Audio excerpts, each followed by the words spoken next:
اعوذ باللہ من الشیطان الرجیم، بسم اللہ الرحمن الرحیم۔ رائل یو ٹی وی کی طرف سے السلام علیکم۔ اس وقت پاکستان سے ایک بہت ہی اہم خبر آ رہی ہے۔ پاکستان میں بجلی کا ایک بڑا بریک ڈاؤن ہوا ہے جس سے کئی شہر تاریخی میں ڈوب گئے ہیں۔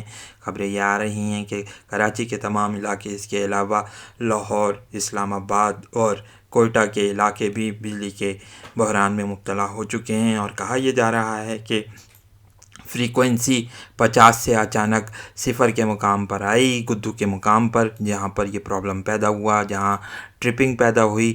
عمر ایوب صاحب نے اپنے ٹویٹ میں یہ بات کہی ہے کہ اس کی وجوہات جاننے کی کوشش کی جا رہی ہے، ترتیب وار بجلی بحالی کا جلد آغاز کیا جا رہا ہے۔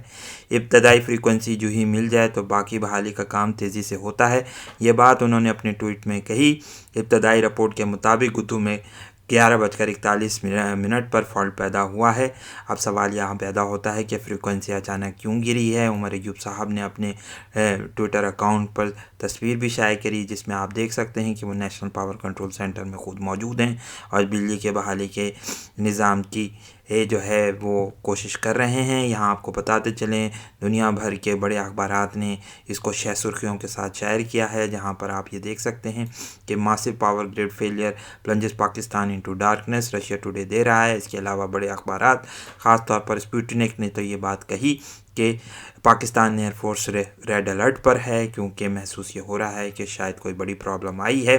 کچھ یہ بھی خبریں آئیں، زید حامد صاحب نے ایک ٹویٹ کیا جس میں یہ بات کہی گئی کہ ہم پہلے سے کہتے چلے آ رہے ہیں کہ ملک کو دہشت گردی کا سامنا ہے، اس کے علاوہ حالت جنگ میں ہے، اس لیے پاکستانی ایئر فورس اس وقت ریڈ الرٹ پر ہے۔ کوشش یہ کی جا رہی ہے کہ آپ عوام افواہوں پر کان نہ دھریں، گھروں میں رہیں اور پوری احتیاط کریں۔ جب تک واضح صورتحال نہ معلوم ہو، احتیاط بہتر ہے۔ بالکل، یہ اس بات سے ہم ایگری کرتے ہیں۔ اگر اس صورتحال کو دیکھا جائے تو ہمیں 2019 میں وینیزویلا کی سچویشن نظر آتی ہے۔ جی ہاں، وینیزویلا میں بھی کچھ قریباً ایسے ہی بلیک آؤٹس ہوئے تھے، جس میں کئی دنوں تک بجلی غائب رہی تھی۔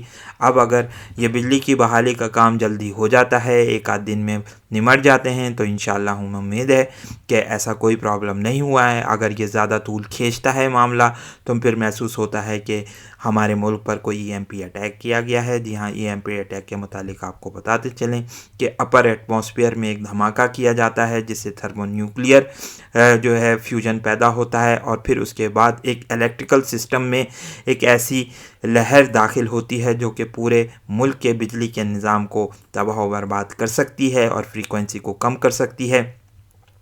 یہاں آپ کو یہ بات بھی بتاتے چلیں کہ اس نظام کے ذریعے وینیزویلا میں سن 2019 میں بڑے پیمانے پر بلیک آؤٹس پیدا کیے تھے، اور حکومت نے الزام لگایا تھا کہ ایسا یو ایس اے نے کیا ہے۔ اس زمانے میں آپ شاید خبروں کو پڑھتے رہے ہوں کہ میڈورو اور گوائدو کے درمیان، دو یہ صدور کے درمیان جنگ جاری تھی، جس سے یہ بات کہی جا رہی تھی کہ ان کے درمیان شاید سول وار بھی چھڑ سکتی ہے۔ پھر رشیا کی مداخلت سے معاملات سدھر گئے تھے، اور اب کافی حد تک جو پریزیڈنٹ میڈورو ہیں وہ حکومت میں ہیں۔ ساتھ ہی ساتھ جو ہیں وہاں پر اس بجلی کے بحران کے ساتھ پھر کھانے پینے کا بحران بھی اور پیٹرول کا بحران بھی بڑے پیمانے پر پیدا ہوا تھا۔ ہم امید کرتے ہیں کہ حکومت ان تمام حالات پر قابو پائے گی پاکستان میں، اور وینیزویلا جیسی سچویشن نہیں پیدا ہو سکے گی۔ گو کہ ہمیں ڈر ہے کہ حکومت پاکستان کے یقینی طور پر کچھ ایسے دشمن پیدا ہو چکے ہیں جو کہ دشمن ملکوں کے ساتھ ملے ہوئے ہیں، اور ساتھ ہی ساتھ وہ کوشش کر رہے ہیں کہ اس صورتحال سے پاکستان کو دوچار کیا جا سکے۔